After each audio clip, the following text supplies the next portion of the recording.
Коронавирус, рост цен, фальсификация выборов, политический кризис, насилие и пытки, репрессии и вот это вот все. Да уж, похоже, 2020 и правда был не самым лучшим для Беларуси.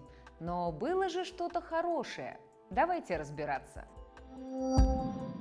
Судя по новогодним речам нелегитимного президента, в Беларуси каждый год тяжелее прежнего, но 2020, похоже, переплюнул все остальные. Причем не только для нашей страны. И мы помним, с чего все начиналось. Теперь это слово стало уже привычным, хоть и не менее пугающим.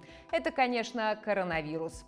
Но, как говорят, нет худа без добра. Так произошло и в Беларуси. И благодаря пандемии страна оценила героизм медиков, оставшихся практически один на один на фронте здравоохранения, а белорусы стали объединяться, чтобы им помогать. О том, как обычные люди сумели сделать то, что не удалось Минздраву, подробнее расскажет один из основателей проекта Андрей Ткачев. Все случилось потому, что меня так воспитали, что когда ты можешь помогать, ты помогаешь. Если брать историю by COVID и, в принципе, логичное развитие волонтерского движения в Беларуси, то, наверное, впервые проблема эпидемии затронула абсолютно все слои общества. Многие люди даже не задумывались о тем, что кому-то нужна помощь и что они могут кому-то помогать. А тут в этом году ковид пришел практически в каждую семью, и все люди, все социальные слои увидели, что вот перед общей проблемой,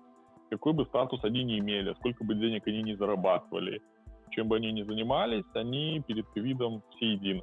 В какой-то момент государство чуть ли не открытым текстом сказало, что вы сами по себе, мы сами по себе.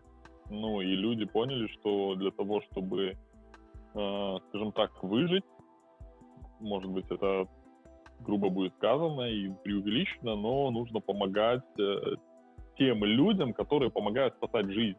То есть в этом и была цель помощи медикам. Видимо, такая беда, она должна была случиться, чтобы объединить действительно общество. И я испытываю чувство гордости,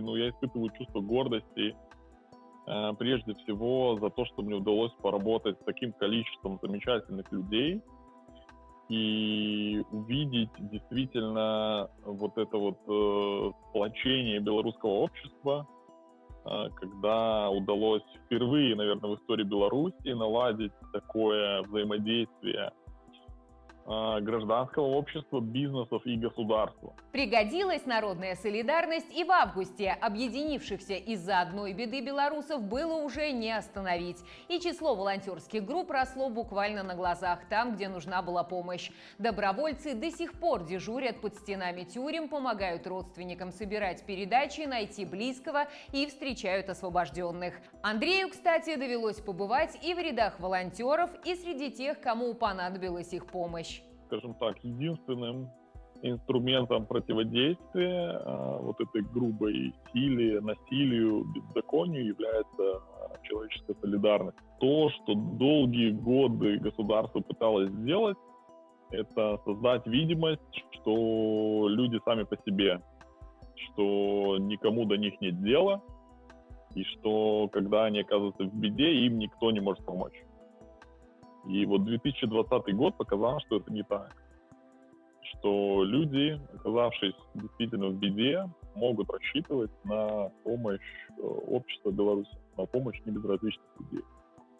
И это стало действительно таким мощным объединяющим фактором, когда ты уверен, что тебе помогут. Что бы с тобой ни случилось, какая бы беда ни произошла, в любом случае найдутся неравнодушные люди, которые тебе помогут в самой трудной жизненной ситуации. Наверное, самый такой запоминающийся эмоциональный момент был, когда я сам, выходя из Жодина, я вышел из тюрьмы и увидел четко отлаженную работу волонтерского лагеря, который развернулся стихийно возле Жодина. И я увидел палатки с едой, палатки с средствами первой необходимости, с обувью, с одеждой, с одеялами, там совсем генераторы, какой-то свет, какие-то лампы, фонари, там люди как муравьи кишащие. И это был очень такой сильный эмоциональный для меня момент. Я там даже немножечко спустил слезу, потому что я увидел, что люди объединяются и что люди действительно помогают, даже, казалось бы, в таких сложных условиях, и они сами оказываются под угрозой возможного ареста и преследования. То есть, несмотря на это, люди стояли возле тюрем и помогали, и помогают до сих пор. Как позитивный итог всех несчастий и ужасов 2020-го – это появление мощных волонтерских организаций, готовых помогать белорусам в любой беде. Но сохранится ли этот подъем народной взаимной поддержки, когда настанут лучшие времена? Андрей Ткачев уверен, что да. Беларусь сейчас вот, в 2020 году, скажем так, в экстренном порядке, очень ускоренно переживает трансформацию общества. У нас действительно, можно сказать, что в 2020 году появилось в Беларуси гражданское общество. 2020 год показал, что действительно белорусы могут объединяться и друг другу помогать. Времена получше в любом случае настанут, и мы изо всех сил стараемся, чтобы они настали как можно быстрее. И мне кажется, что история с помощью, она не затухнет, и она будет появляться стихийно там, где она будет необходима. То есть мы видим уже на примере отключения воды в определенных там районах, как люди вот буквально за считанные часы мобилизуются и привозят воду. И мне кажется, что это в любом случае не затухнет, и вот это вот чувство единения, чувство солидарности, оно жизненно необходимо в такие трудные времена, в которых мы сейчас оказались. Но не только солидарность – это слово года в Беларуси. Есть еще несколько. Например, справедливость. Об этом далее. Независимые наблюдатели, мониторинг выборов и вера в то, что победа над режимом возможна, в той или иной степени уже давно стали частью предвыборной жизни в Беларуси. Однако активность этого года заставила власть ужаснуться. Как это так? Граждане сами просятся в избирательные комиссии, от независимых наблюдателей отбоя нет. К местам сбора подписей выстраиваются километровые очереди, а белорусы, наконец, начали интересоваться своим избирательным правом и тем, как его защищать. Непорядочек. Но почему именно сейчас белорусы стали так активно бороться за справедливые выборы? Об этом расскажет представительница инициативы «Честные люди» Елена Живоглот. Выборы – это ключевой драйвер, да? Это то, что пробудило всех белорусов. Я думаю, что будет не лукавством сказать, что это баланс, да, и много факторов сыграло. Безусловно, это кандидаты, которые сумели пробудить интерес, да. Это точно накопившийся опыт белорусского общества, да, это 26 лет. Кроме кандидатов были и есть гражданские инициативы, которые помогали людям проходить этот период, которые помогли людям образовываться в этом направлении. Потому что, это 100% помощь нужна, люди не знали о своих правах. То есть, если хотите, там люди не были так подкованы, да, что так можно было. То есть никто не понимал, что можно было быть членом избирательной комиссии участковой. Более 3000 поданных заявлений белорусов. Это первое такое массовое вовлечение в истории нашей. Это реально самый большой всплеск. И понятно, что режим на это реагировал. И понятно, что у кого-то отбивал охоту, у кого-то пробуждал интерес еще больше вовлекаться, да, не оставлять этот беспредел, эту несправедливость незамеченной. Дальше пошла волна подготовки наблюдателей.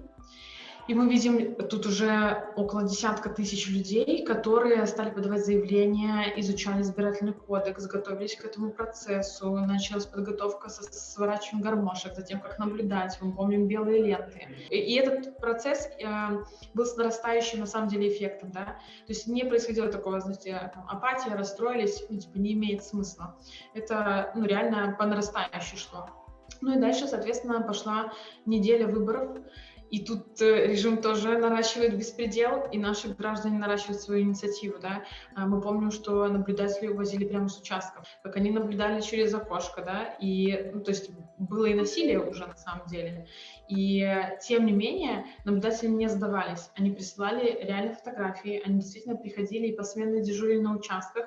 Вот эта команда, 1000 наблюдателей, они выполнили свой долг, они отработали, несмотря на то, что были запреты. Тут можно, конечно, возразить, хорошо, Хорошо, народ проснулся и поверил в возможность победы, но ведь не получилось-то. Хотя, как посмотреть? Получилось главное – фальсификация выборов – это не догадки, а множество конкретных фактов, которые лягут в основу уголовных дел. Ну а голосующая Беларусь уже не будет прежней. Да, Елена? Я верю, что это резкая эволюция. При этом я убеждена, что нужно продолжать трудиться в этом направлении на этот счет. Не происходят тотальные перемены всей страны и всего общества, да, в один миг. Я думаю, что когда мы победим этот режим и грамотный человек придет к власти, это будет повод расслабиться. Расслабиться насчет взаимодействия, наверное, баланса между государством и народом. И считаю важным белорусам осознавать, что не важно, кто будет у власти.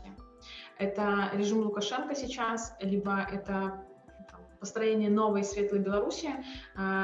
Задача каждого человека являться вот тем источником власти, как мы часто говорим, да, народ является источником власти, осознавать свои права и на что ты можешь влиять. То есть всегда удобно сказать, сейчас меня обвинят еще там в рекламе, да, что придет Бабарика к власти, все порешает.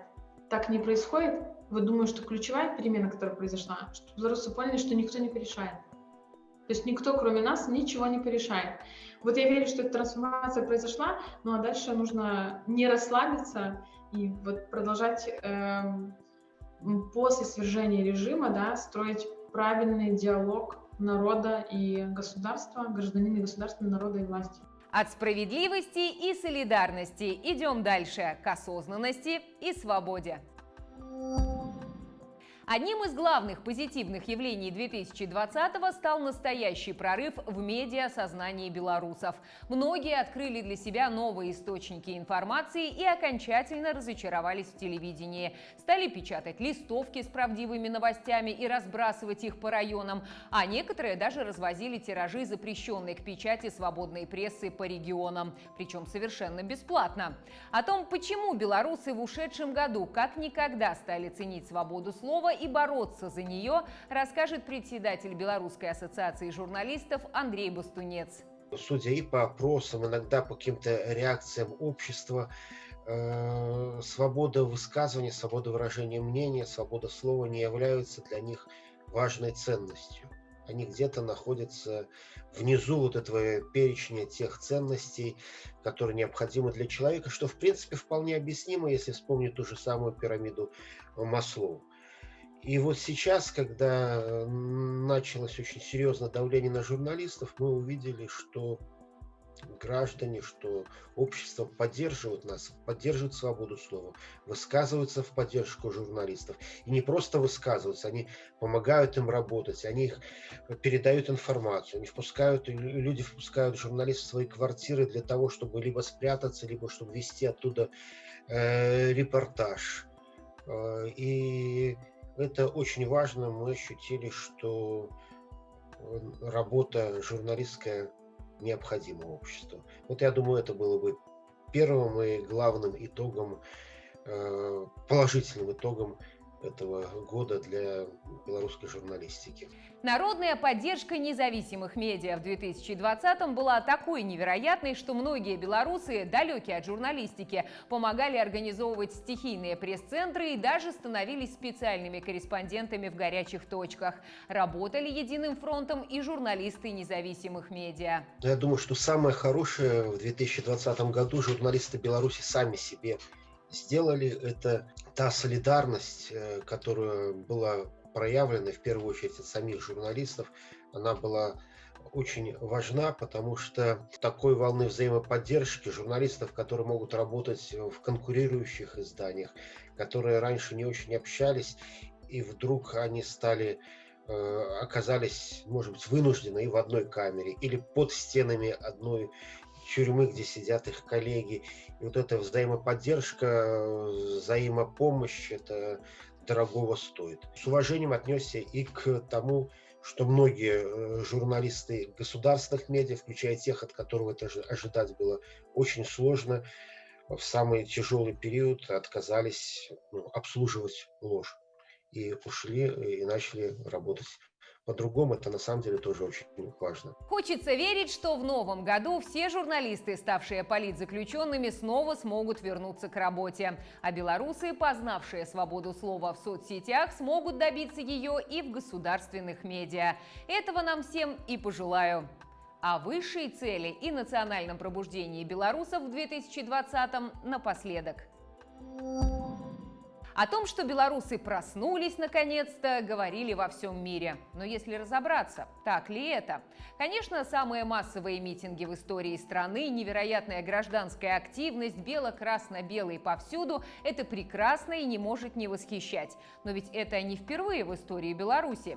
Почему же о пробуждении нации говорят именно сейчас? И стал ли ушедший год действительно знаковым? Я расспросила поэта и политического деятеля Владимира Некляева. Мне не вельмі падабаецца, калі пра беларускі народ кажуць як пра нейкага рускага ванюшку дурненькага, які на печы спаў, раптам печ паехала, ён прачнуўся. Для того, каб сталіся тыя падзеі, якія адбыліся у 2020 годам, адбылася рэвалюцыя. Революция не означает змену улады кожны раз. Революция означает змену нечага старого новым. А уладу мы яшчэ зменім, а революция уже адбылася. Она адбылася ў свядомасці. І працавалі на сённяшні дзень на вось гэта вот раптоўнае абуджэнне Беларусі сотні тысячы патрыётаў нашай краіны. Гэта і палітыкі, гэта і люди мастацтва, літературы, перш за ўсё, скажем так, такая постаць, як Владимир Караткевич, які стварыў Беларусь мары, Беларусь, да якой хацелася людзям імкнуцца. І вось бацькі, начытаўшыся Караткевича, бачачы тое, што робяць сапраўдныя беларусы дзеля таго, каб Беларусь стала сапраўднай Беларусью, выхоўвалі сваіх дзяцей. І вось іх дзеці і ўнукі выйшлі на першай вуліцы 20-го года. Яны не зваліліся до нас з нябёс, яны выхоўваліся усім нашим грамадствам. Хорошо, то, что происходит сейчас, назревало уже давно, но откуда у поколений, выросших под красно-зеленым флагом, такая любовь к протестной символике и новая волна интереса к белорусской культуре и истории? Начнем с того, что есть законы мастацтва, да, там, законы золотых сячэнняў и так далее. Калі мы параўнаем просто ў мастацкіх адносінах той сімвал, які быў зроблены там у 30-е гады для савецкай Беларусі, і той сімвал, які, значит, мы впершыню сустракаем гісторыі там у часы Грунвальдскай бітвы, то мы убачым, што спалучэнне чырвонага з белым, гэта па эстэтыцы значна вышэй, значна больш уражвае, чым спалучэнне чырвона-зялёнага. Нездарма той сцяг называлі захадам над балотам, бо ён не кідаўся ў вочы, і ён не стаў сімвалам. Вось гэтыя людзі, якія як бы за яго зараз змагаюцца, насамрэч ім напляваць, яны змагаюцца самі за сябе. Грамадства толькі вось гэтага складніка, матэрыяльнага складніка змену не прымае. Грамадству трэба нешта вышэйшае. Дарэчы, у гэтым стрыжань тых падзей, якія адбываліся ў 20-м годзе.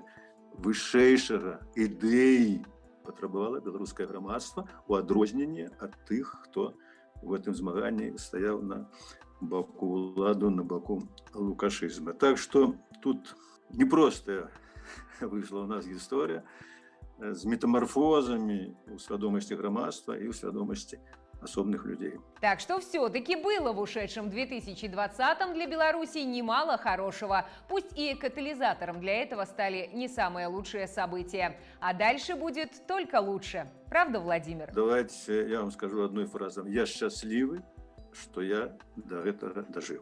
Я просто гэтым счастлівы. Усё это было, і людзі ахвяравалі сабой дзеля гэтай зямлі, дзеля айчыны.